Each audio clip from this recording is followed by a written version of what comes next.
Hello everyone, welcome to my channel study studio. कैसे हैं बेटा आप सभी? आशा सभी बहुत ही अच्छे होंगे।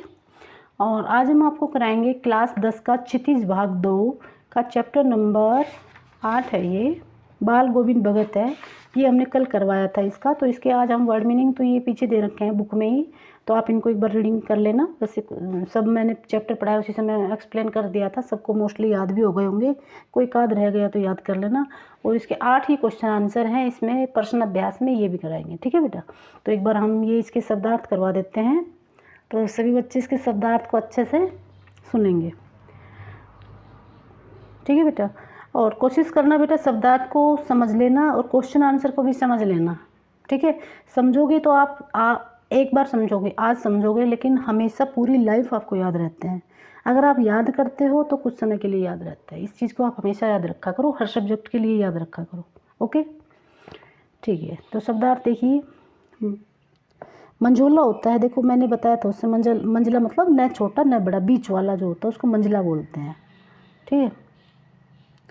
कंबली होती है कंबल, पतोह होता है पुत्र वधू यानी बेटे की पत्नी, रोपनी होती है धान की जो रोपाई, ये सब उसी में बता दिए थे, सेम वही है सारे। कलेवा होता है सवेरे का जलपान, कलेवा करना ये नहीं कि सुबह के नाश्ते को या कुछ खाने को कलेवा कहते हैं। पुरवाई होता है पूर्व की ओर बढ़ने वाली हवा, पूर्व से चलने वाली हवा। अदरतिया होती है आधी रात। खजड़ी होता है डपली के ढंग का परंतु आकार में उससे छोटा एक वाद्य यंत्र, ठीक है। निस्तंभता होता है सन्नाटा। लोही होता है प्रातःकाल की ललिमा, यानी कि जब सुबह का जो सूरज थोड़ा थोड़ा लाल सा दिखाई देता है ना, उसको लोही बोलते हैं, लोही प्रातःकाल की ललिमा। कुहासा कोहरा। आवर्त होता है ढका हुआ। कुश होता है एक प्रकार की नकुली घास। बोधा होता है कम बुद्धि वाला, वो उसका बेटा था ना, वो बोधा मीन्स कम बुद्धि वाला था। सबल होता है सहारा, सबल मीन्स क्या होता है? सहारा। तो अब हम वर्ड मीनिंग तो सारे करवा दिए थे चैप्टर में ही, वही हैं सारे, कुछ खास नहीं है अलग से। और इसके क्वेश्चन आंसर कराऊंगी अब मैं बेटा, सभी ध्यान से देखेंगे। क्वेश्चन है इसके 8, ठीक है। इसमें से याद करवा देती हूँ मैं अभी, देखो अभी याद करवा दूंगी, अभी की अभी ध्यान से सुनना बेटा सभी। और मेरे हिसाब से तो आपको शायद आते भी होंगे कुछ हद तक। क्वेश्चन नंबर 1 देखिए बेटा, खेतीबाड़ी में जुड़े बाल गोविंद भगत अपने किन चारित्रिक विशेषताओं के कारण साधु कहलाते थे? यानी कि वो घर परिवार से ग्रस्त भी थे और वो क्या करते थे? खेतीबाड़ी भी करते थे, लेकिन वो साधु क्यों कहलाते थे? साधु जैसा क्या काम करते थे ऐसे कि उनको साधु की संज्ञा दी गई है, ठीक है। तो ये जो आपने चैप्टर में पढ़ा था सब कुछ वही है। क्या क्या है? कुछ बहुत सीधे थे, सरल थे, कबीर को साहब मानते थे, कबीर की भजन गाते रहते थे, गीत गाते रहते थे, कभी किसी से झगड़ा नहीं करते थे, उनका आचरण साधु जैसा था, भले ही वो गृहस्थी में रह रहे हो। और कबीर के जो मठ था वहाँ पर वो अपना जो भी कुछ फसल होती थी वो उसको देख कर आते थे, और जो प्रसाद रूप में ग्रहण मिल जाता था वो उसको ग्रहण कर लेते थे। इन सभी कारणों के कारण उनको भक्त के साधु की संज्ञा दी है, यानी कि वो उनका स्वभाव था और उनका जीवन था, वो एक साधु की तरह था। हमेशा कबीर के भजन गाते रहते थे, गीत गाते रहते थे, और कभी मतलब कि किसी को परेशान नहीं करते थे, फालतू के झगड़ों में वो कभी भी नहीं पड़ते थे, ठीक है। तो खेतीबाड़ी वाला करना इसमें, बाल गोविंद भगत खेतीबाड़ी करने वाले गृहस्थ थे, ठीक है। वो खेतीबाड़ी भी करते थे, गृहस्थ भी थे, लेकिन फिर भी उनका आचरण साधु जैसा था। वे कभी भी झूठ नहीं बोलते थे, ये बात आपको ज़रूर लिखनी है कि वो कभी भी झूठ नहीं बोलते थे। व्यवहार उनका कैसा था? सीधा था, सरल था और खरा था। वे किसी से झगड़ा भी मोल नहीं लेते थे, और वे दूसरों की वस्तुओं को कभी भी प्रयोग नहीं करते थे, बगैर पूछे उनको स्पर्श भी नहीं करते थे, छूते भी नहीं थे, और सोच के लिए भी कभी किसी दूसरे खेत में नहीं बैठते थे। वे कबीरदास जी के साहब मानते थे, और उनका जो कबीर का जो मत है, क्या है? कबीरपंथी मठ है, वहाँ पर अपनी जो फसल होती थी वो उसको ले जाते थे, और प्रसाद रूप में जो भी उनको वापस मिलता था उसी से वो अपना गुजारा करते थे। यहाँ तक कि उन्होंने पुत्र की मृत्यु में भी उत्सव के रूप में मनाया। वे हमेशा प्रभु भक्ति में लीन रहकर भक्ति परक भजन गाते रहते थे, वे हमेशा भक्ति के भजन गाते रहते थे, इसलिए उनको साधु कहा गया है। सब कुछ बेटा वही होता है जो चैप्टर में होता है। अगर आपने चैप्टर को अच्छे से समझ लिया तो सब कुछ फटाफट हो जाएगा। क्वेश्चन नंबर 2 देखिए, भगत की जो पुत्र वधू है उसे अकेले क्यों नहीं छोड़ना चाहती थी। तो जैसे चैप्टर में बताया था, जब उसकी पुत्र वधू है, जब उसका टाइम हो गया था तो उसने क्या किया था, उसके भाई को बुलाकर उसको भेजना चाहा। तो पुत्र वधू ने कहा नहीं, अगर मैं यहाँ से चली जाऊँगी तो आपका खाना कौन बनाएगा, कौन आपको खाना देगा, कौन आपको बीमार होने पर पानी देगा, और मैं यहीं रहना चाहती हूँ। लेकिन उसने उसको नहीं रखा और बोला कि उसके भाई से बोला कि तुम इसकी दूसरी शादी कर देना, नहीं तो अगर ये तुम यहाँ रहोगे तो मैं यहाँ से छोड़कर चला जाऊँगा। ठीक है, इस तरीके से उस चैप्टर में आया। तो आप कैसे लिखेंगे, भगत की पुत्र वधू जानती थी कि पुत्र के मरने के बाद भगत जी अकेले रह गए हैं। ठीक है, पुत्र के मरने के बाद वो अकेले रह गए बाल गोविंद, और वृद्धावस्था में उनकी दवा दारू करने वाली भी घर पर कोई नहीं था। दवा दारू का ये शब्द देखो, ये थोड़ा ठीक नहीं लग रहा, आप इसमें भोजन का भी लिख सकते हो। ठीक है, तो वृद्धावस्था में उनके खाने पीने का इंतजाम कौन करता है, घर में ऐसा कोई नहीं था। घर बार तथा संसार में उनकी कोई रुचि नहीं थी। जो बाल गोविंद हैं वो उसको घर संसार में कोई खास रुचि नहीं थी, और वे क्या करते थे, यही नहीं, वह अपने खाने पीने तथा स्वास्थ्य के प्रति लापरवाह थे। इसलिए पुत्र वधू बाल गोविंद भगत के चरणों में सेवा में रहकर उनकी देखभाल करना चाहती थी, और उनके लिए भोजन दवा दारू का भी प्रबंध करना चाहती थी। तो वही बात है बेटा, उसमें आपको यही लिखना है कि वो अपना खुद से ध्यान नहीं रखते थे, ज़्यादा लोगों में भी वो ज़्यादा दिलचस्पी नहीं रखते थे, लेकिन उनकी जो पुत्र वधू है वो घर में रहकर उनका स्वास्थ्य का, उनके खाने पीने का प्रबंध करके रहना चाहती थी, वो उनकी सेवा करना चाहती थी। ठीक है, तो यही इसमें क्वेश्चन पूछा है, पुत्र वधू ने अकेला क्यों नहीं छोड़ना चाहती थी, अकेला क्यों नहीं छोड़ना चाहती थी, ये बात पे आपको फोकस करना है। ठीक है, क्वेश्चन नंबर 3 देखिए बेटा, भगत ने अपने बेटे की मृत्यु पर अपनी भावनाएं किस तरह व्यक्त की। तो ये भी देखो चैप्टर में मैंने कितने अच्छे से बताया था, किस तरह व्यक्त की थी कि उन्होंने दपड़े को बहुत बजाया और बोला कि आज आत्मा परमात्मा से मिल गई है, ऐसे लोगों के मतलब ऐसे में तुम मतलब परेशान मत हो, और ये उन्होंने उत्सव रूप में बोला, उनका उत्सव मनाना चाहिए। बस इसमें यही दिखाना आपको, वह चटाई पर लेटा दी थी, ऐसे कुछ बता रखा है इसमें भी। भगत ने अपने बेटे की मृत्यु पर अपनी भावनाएं, तो भगत ने अपने बेटे के शव को एक चटाई पर लिटाकर सफ़ेद कपड़े से ढक दिया। ठीक है, बेटे का जो शरीर था उसको एक चटाई पर लिटाकर उस पर सफ़ेद कपड़ा ढक दिया, और उसके ऊपर फूल डाले और तुलसी के दाने भी बखेर दिए, और उसके सिराने एक दीपक जला दिया। ऐसे ही था ना बेटा चैप्टर में, यूं का यूं। वे मृत्यु को आत्मा और परमात्मा का सुमिलन मानते थे। वो सोचते थे कि मृत्यु होने पर आत्मा परमात्मा से मिल जाती है, वो ऐसा मानते थे। उसके सामने ज़मीन पर बैठकर भगत जी तल्लीन होकर प्रभु भक्ति के गीत गाने लगे, यानी कि बहुत मस्त होकर भक्ति के गीत गाने लगे कि आत्मा परमात्मा से मिल गई है।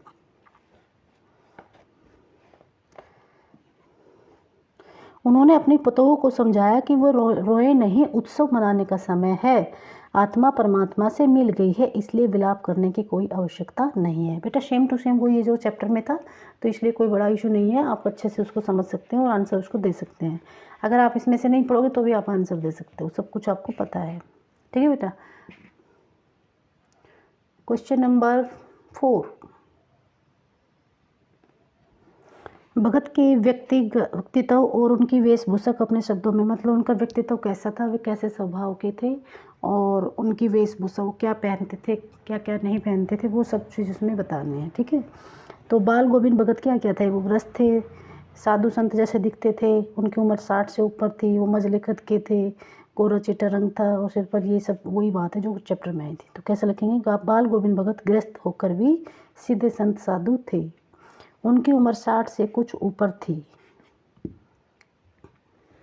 तो उनका स्वभाव बताना है आपको, वेशभूषा बतानी है। तो उनकी उम्र कितनी थी, 60 से ऊपर थी, वो मंझले कद के थे, ना ज़्यादा बड़े ना ज़्यादा छोटे, गोरे चिट्टे रंग था, और उनके सिर के बाल सफ़ेद हो गए थे, उनकी लंबी दाढ़ी थी न कि सिर पर जटाएं थी, वे प्राय एक लंगोटी सी पहने रहते थे, और उनके सिर पर कबीर जैसी एक टोपी रहती थी, और सर्दियों में कंबल ओढ़ते थे, और उनके गलों में तुलसी की माला रहती थी, और मस्तक पर रामानंदी यानी चंदन का शोभित तिलक रहता था, और वे खिचड़ी बजाते रहते थे, और लय में उनका प्रभु भक्ति के गीत गाते रहते थे।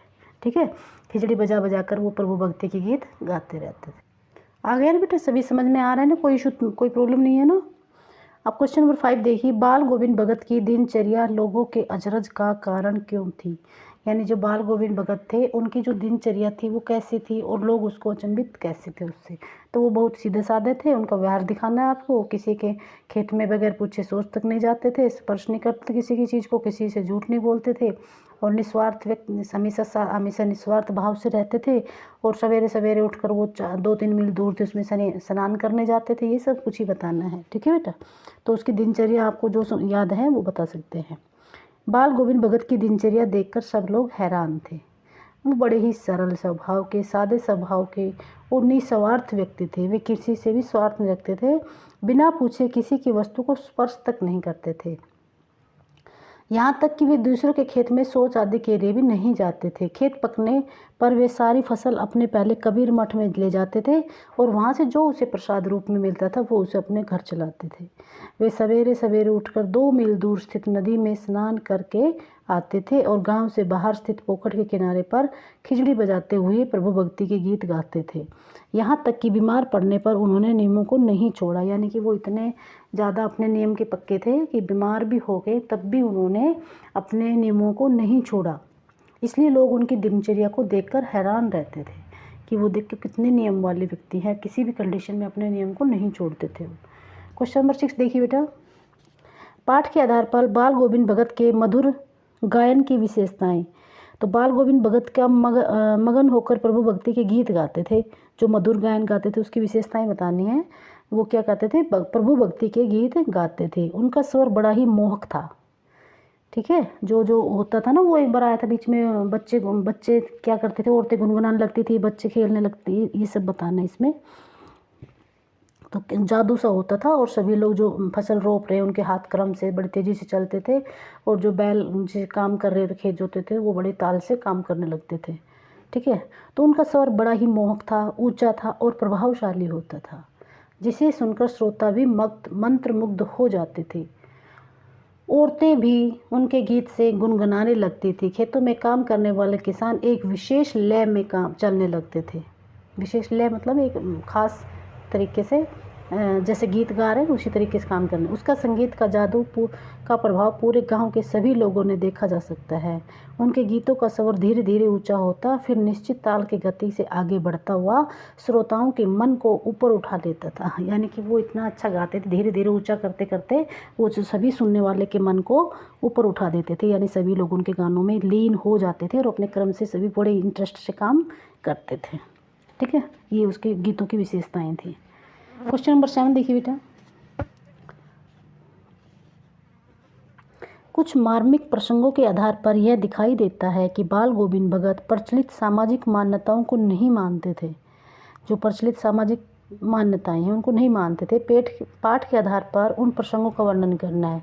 तो प्रस्तुत पाठ के आधार पर कुछ प्रसंगों की ओर संकेत करते हुए किया जा सकता है, जिनसे पता चलता है कि बाल गोविंद भगत प्रचलित सामाजिक मान्यताओं को नहीं मानते थे। एक तो वे सारी फसल उठाकर कबीर के मठ तक पहुंचा देते थे और प्रसाद रूप में जो उसे मिलता था वो उसे वर्ष भर गुजारा करते थे। दूसरा, बाल गोविंद भगत पुत्र की मृत्यु के अवसर पर शोक मनाने की बजाय प्रभु भक्ति के गीत गाने लगते थे और प्रभु भक्ति पुत्र वधू भी रोने की बजाय उसको भी उत्सव मनाने के लिए। तो ये 2 बातें हैं ना, ये आपको याद रखनी है। एक तो पुत्र की मृत्यु पर, हाँ, एक तो पुत्र की मृत्यु पर वो शोक मनाने की बजाय वो प्रभु के भजन गीत गाने लगे और अपने पुत्र वधू को भी बोला कि ये तो उत्सव मनाने का समय है, ये आत्मा से परमात्मा का, एक तो ये और एक ये मठ वाला, ठीक है। ये 2 पॉइंट आपको दिखाने हैं। पुत्र वधू को भी रोने की बजाय उत्सव मनाने के लिए कहते हैं और वे इसे आत्मा और परमात्मा का मिलन कहते हैं। तीसरा, उन्होंने मृत बेटे का क्रियाक्रम स्वयं न करके, अच्छा जो क्या है कि स्वयं नहीं किया, पुत्र वधू से करवाया, उनके हाथों से करवाया। ये मतलब यह है कि जो सामाजिक मान्यताएं हैं उनको वो नहीं मानते थे। सामाजिक मान्यताओं में ऐसा नहीं होता ना, तो ऐसा है इसमें। तीसरा ये हो गया।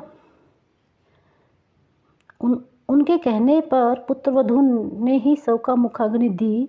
यही नहीं, उन्होंने समाज की परवाह न करते हुए पुत्रवधू के भाई को बुलाया और उन्हें आदेश दिया कि वह उसे घर ले जाकर उसका दूसरा विवाह भी कर दे, ठीक है। तो ये सब 3-4 बातें हैं मेन आपको याद हैं, वैसे तो याद हैं आपको, बस ये ध्यान रखना है, ये बातें डालनी है इस क्वेश्चन में। ठीक है बेटा, बड़ा ही ईजी है। जो सामाजिक पुराने जो प्रचलित सामाजिक मान्यताएं हैं उनको वो नहीं मानते थे। उसमें ये 3 पॉइंट दिखाने हैं, कबीर पंथ वाला, और उसका पुत्र मर गया था उस समय का, और एक ये तीसरा है वो जो उसने मुखाग्नि अपनी उसकी पत्नी से दिलवाई थी। ठीक है, ये है बस। ये 3 पॉइंट आप याद रखोगे तो आगे पीछे तो आप घुमा फिरा के लिख दोगे, तो ऐसा कुछ है नहीं। और क्वेश्चन को बेटा बड़ा करके लिखा करो, क्योंकि नंबर उसमें अच्छे मिलते हैं। साफ लिखा करो, मात्राओं का भी ज्ञान अच्छे से ठीक से लिखा करो। ठीक है। क्वेश्चन नंबर 8 देखिए, धान की रोपाई के समय समूचे माहौल को भगत की स्वर लहरियाँ किस तरह चिमटित कर देती थी। उस माहौल का सब चित्र, यानी कि जब फसल की रोपाई होती थी तो जब भगत गीत गाता है, भजन गाता है, तो वो कैसे चमत्कार होता था, कैसे चमत्कृत कर देती थी, वो सब लिखना है। तो आषाढ़ के महीने में बरसात होते ही खेतों के धान की रोपाई होने लगती है। ठीक है। तो आषाढ़ आपको याद रखना है, महीने का कौन सा नाम है। आषाढ़ महीने में खेतों की रोपाई होने लगती है। और बाल गोविंद भगत एक एक उंगली से धाम के पौधों को पंक्तिबंद रोप रहे थे। इसके साथ उन्होंने मस्ती भरी तान छेड़ दी और गीत का स्वर मनमोहक ऊंचा आरोही थी, यानी धीरे धीरे मनमोहक ऊंचा ऊंचा ऊंचा होने लगा था। और वे सीधे परमात्मा की टेर रहे थे, परमात्मा को गीत गा रहे थे। उन गीतों को सुनकर बच्चों में भी मस्ती आ जाती थी और मेड़ों पर बैठी हुई औरतें भी गुनगुनाने लगती थी, और किसानों की उंगलियों में भी एक अलग ही क्रमिक यानी कि लाइन से लय उत्पन्न हो जाती थी, और फटाफट फटाफट वो अपने काम करते थे। और अलवाहों के पैर भी संगीत की थाप से चलने लगते, जो खेत बोते थे ना हल वाले लोग, उनके भी जो पैर हैं वो संगीत की थाप के हिसाब से चलने लगते थे। और बाल गोविंद भगत के संगीत का जादू सारे वातावरण पर छा जाता था, यानी कि वो इतना अच्छा संगीत गाते थे कि वो चमत्कार होता था और सारे वातावरण में उसके संगीत का जादू छा जाता था। ठीक है बेटा, ये तो थे इसके अभ्यास के प्रश्न। ऐसा आपको सभी क्वेश्चन याद हो गए होंगे, और छोटी वीडियो है, कोई ज़्यादा बड़ी वीडियो भी नहीं है। और ठीक है, ये सभी क्वेश्चन बेटा मैंने अच्छे से करवा दिए हैं, आपको याद भी हो गए होंगे। और अगर इनसे बाहर से कोई क्वेश्चन बनता है, अगर कोई कहीं से भी घुमा के कुछ भी आ जाए, ठीक है, तो इसमें डाउट में ना हुआ करो। आपने चैप्टर अच्छे से रीड किया है, सब कुछ आपने समझा है, सब कुछ आपको पता है, तो कुछ भी आपको छोड़ना नहीं चाहिए। ठीक है, आपके चैप्टर के अकॉर्डिंग आप उसमें आंसर लिखो। आपकी समझ इतनी है कि आप अच्छे से आंसर दे सकते हो, कहीं से कुछ भी आ जाए। ठीक है, तो आशा आपको वीडियो अच्छी लगी है तो लाइक एंड सब्सक्राइब कीजिए, कमेंट करिए। Thank you.